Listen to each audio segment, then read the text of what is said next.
तो ट्रंप के reciprocal tariff पर 90 दिन की रोक लग गई है। अमेरिका ने टैरिफ पर 90 दिन का ब्रेक लगा दिया है। चीन के अलावा बाकी सभी देशों को अगले 90 दिनों तक यानी 3 महीने तक इससे राहत रहेगी। अमेरिका ने चीन पर टैरिफ को और बढ़ा दिया है। ये जानकारी के बाद चीन ने खुला ऐलान किया था कि वो भी इसके लिए तैयार है। चीन पर टैरिफ बढ़ाकर 125% किया है।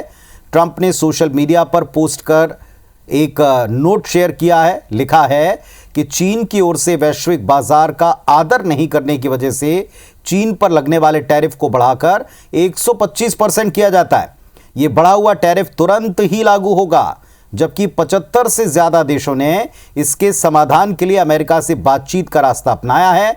इन देशों ने व्यापार, टैरिफ, मुद्रा और इससे जुड़ी सभी चीजों पर मेरे सुझाव के बदले में अमेरिका के खिलाफ कोई कठोर कदम भी नहीं उठाया। इसीलिए उन देशों पर लगने वाले टैरिफ को 90 दिन के लिए रोक लगाता हूं। इस दौरान इन देशों पर 10% टैरिफ प्रभावी रहेगा।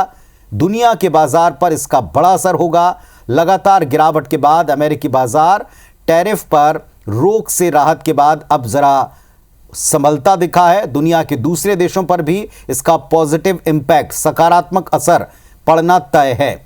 भारतीय शेयर बाजार में इस हफ्ते शुरुआत से गिरावट थी, जो अब थमने के आसार हैं। चीन पर दबाव बढ़ गया है। भारतीय कंपनियों के लिए इस आपदा में बड़ा अवसर है, लाभ उठा सकता है चीन। एक बड़ा जो चीन का जो मार्केट था वो बंद होने के बाद या इस तरह की परिस्थितियों में भारत के लिए वो खुलता है और भारत इसका भरपूर लाभ ले सकता है मैन्युफैक्चरिंग हब के तौर पर। चीन से अमेरिका निर्यात होने वाले सामान महंगे होंगे क्योंकि उन पर 125% का टैरिफ लगाया अमेरिका ने, और भारत के लिए ऐसे में अवसर बढ़ जाते हैं। विदेशी कंपनियां भारत में अपनी मैन्युफैक्चरिंग यूनिट्स को लगा सकती हैं जो अब तक चाइना में है। इसके पहले प्रधानमंत्री नरेंद्र मोदी के अमेरिकी दौरे के वक्त राष्ट्रपति ट्रंप ने कहा था कि तहव्वुर राणा एक खतरनाक शख्स है, उसे भारत को सौंप रहे हैं, और इसके अलावा उन्होंने बाकी चीजों पर भी अपनी प्रतिक्रिया दी।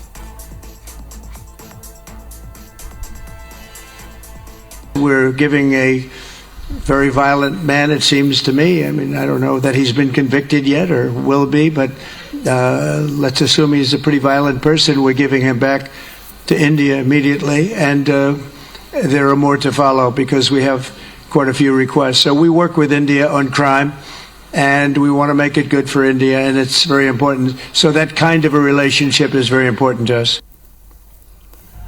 तो 75 देशों के साथ स्पेशली भारत ने जो बातचीत के कदम उठाए और जिनका जिक्र अगर आपको याद होगा तो विदेश मंत्री एस जयशंकर ने स्वदेश में कहा था कि पिछले कुछ हफ्तों से, तकरीबन 6 से 7 हफ्तों से अमेरिका से लगातार बातचीत चल रही है।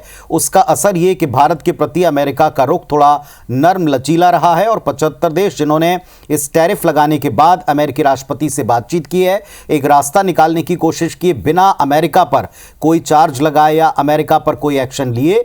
तो इसके जवाब में अमेरिका ने 90 दिन का वक्त टैरिफ राहत के तौर पर दिया है। मात्र 10% टैरिफ इन देशों पर लगेगा, और इस बीच चाइना पर टैरिफ बढ़ाकर अब 125% कर दिया है, जो कि बाकी देशों के साथ सबसे बड़ा अवसर भारत के लिए।